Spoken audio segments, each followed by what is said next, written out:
Bonjour à toutes et à tous et bienvenue dans ce nouvel épisode hors série de la Revue Tech où cette fois-ci, je ne vais pas vous parler de ce qui s'est passé durant les 15 derniers jours ou d'autres choses, alors que les magasins sont en train d'ouvrir leurs portes et que des gens sont certainement en train de se battre pour récupérer les quelques modèles disponibles en France.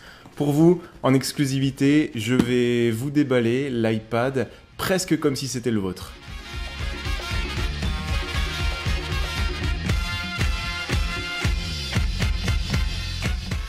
Donc, on est là, on est devant la table d'opération, vous me voyez dans les deux caméras. De quoi avons-nous besoin pour déballer l'iPad? Un petit ciseau va suffire, vous allez voir, ça va être vite fait. Hop.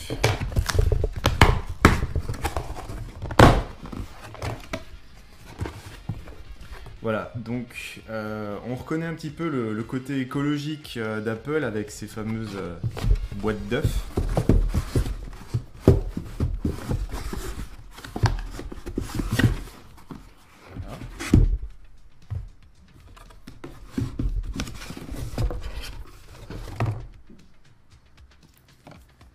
Donc comme d'habitude, on retrouve cet emballage très très neutre où on voit uniquement le produit, le nom du produit, la pomme et derrière les numéros de série, quelques indications par rapport au modèle. Donc c'est toujours très agréable d'avoir des emballages comme ça. Parce qu'effectivement, on se rend compte à partir de là que la marque qui fait le produit est assez sûre d'elle pour juste mettre en avant le produit. Pas de décoration, pas de fioriture, le produit. Il est assez bon visiblement pour se vendre tout seul. Je vais reposer ça car, hop, on va effectuer la petite entaille.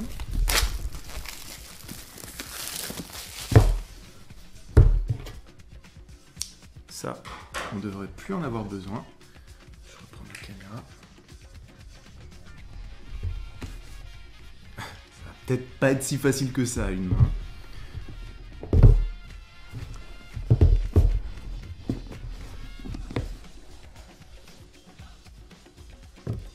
Voilà.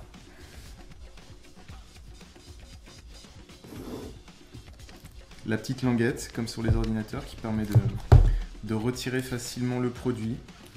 Le produit, la petite pochette, les câbles. Pas de notice, rien de plus. C'est ça vraiment qui est très agréable avec Apple, c'est voilà, des petites cartes postales qui vous expliquent comment ça fonctionne. Voici le manuel de l'iPad. Merveilleux. Bon, c'est pas ce qui nous intéresse le plus, je pense.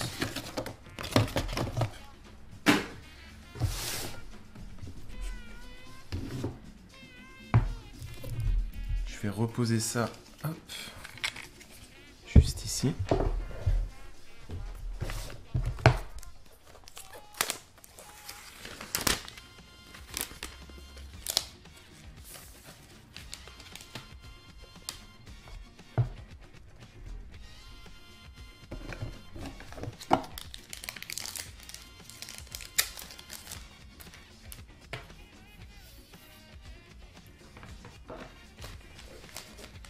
C'est toujours un petit peu d'émotion quand on déballe un produit Apple. C'est tellement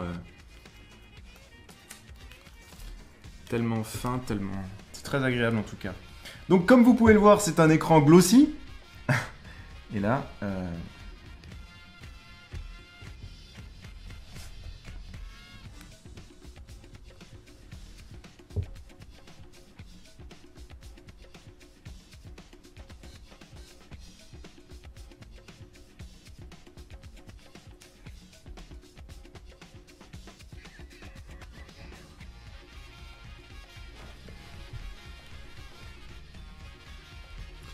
voilà, donc là on comprend qu'il faut relier l'iPad à l'ordinateur. Ce qu'on s'empresse de faire, mais immédiatement, sans réfléchir. Hop. Un port USB, un dock iPhone, et c'est la fête du slip.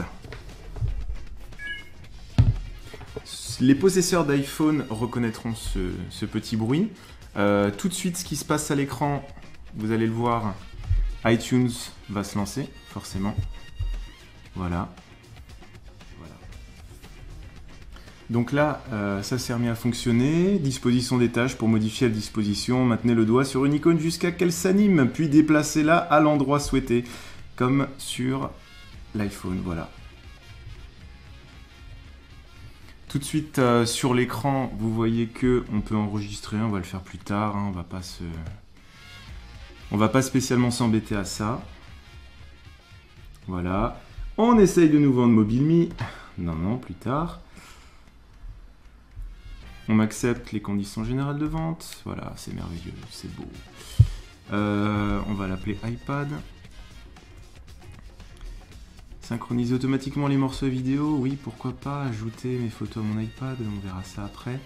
Synchroniser automatiquement les applications. Et on termine. Voilà, donc là, on reconnaît très bien la même disposition qu'iTunes avec voilà, tout ce qui est mot de passe, etc. Les différentes informations, les différents onglets pour effectuer ces synchronisations. Et à partir de là, voilà, on y est. Rien de plus, rien de moins. On peut directement configurer ces réseaux Wi-Fi, tous les paramètres. Il n'y a pas besoin de plus. Si vous le voulez, ce qu'on va faire, c'est qu'on va activer ça. On va activer le Wi-Fi, puis on va... Ouf, il y a du monde. Et ouais, il y a du monde, il n'y a pas tout.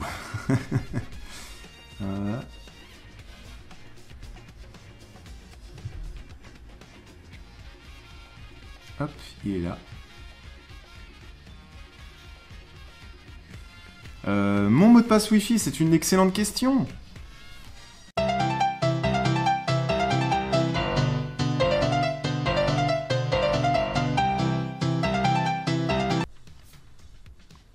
Yes. La saisie du clavier, très agréable. La taille du clavier fait que c'est formidable. On va directement aller sur l'App Store.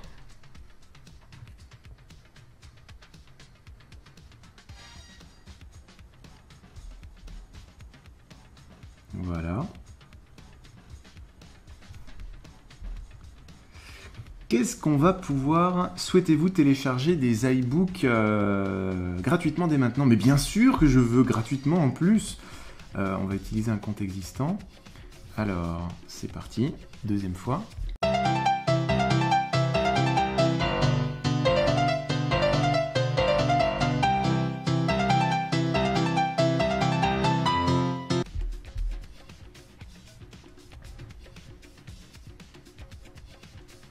Donc là, je vais télécharger l'application iBooks, ou eBook, comme vous voulez l'appeler, comme certains l'appellent, ce que j'ai entendu, qui vous permet en fait de transformer votre iPad en véritable liseuse de livres. Voilà, il est téléchargé, on le lance. Vous voyez que c'est simple, c'est agréable, c'est la force du produit, c'est vraiment ça. Donc là, on arrive dans notre bibliothèque qui est vide, il va suffire de cliquer sur le petit bouton Store. La bibliothèque se tourne et à partir de là, donc, on accède à un catalogue de livres. Ce qui est tout de suite agréable, j'ai envie de dire, c'est qu'on a déjà plein de livres qui sont gratuits. Ils sont gratuits. En date de sortie, en catégorie. Je sais pas s'il y a des trucs. La légende du siècle de Victor Hugo. Allez, on y va. On est des fous. Donc j'ai fait obtenir le livre. On voit que ça fonctionne de la même manière que les conditions générales. Oui, on les accepte, les conditions générales.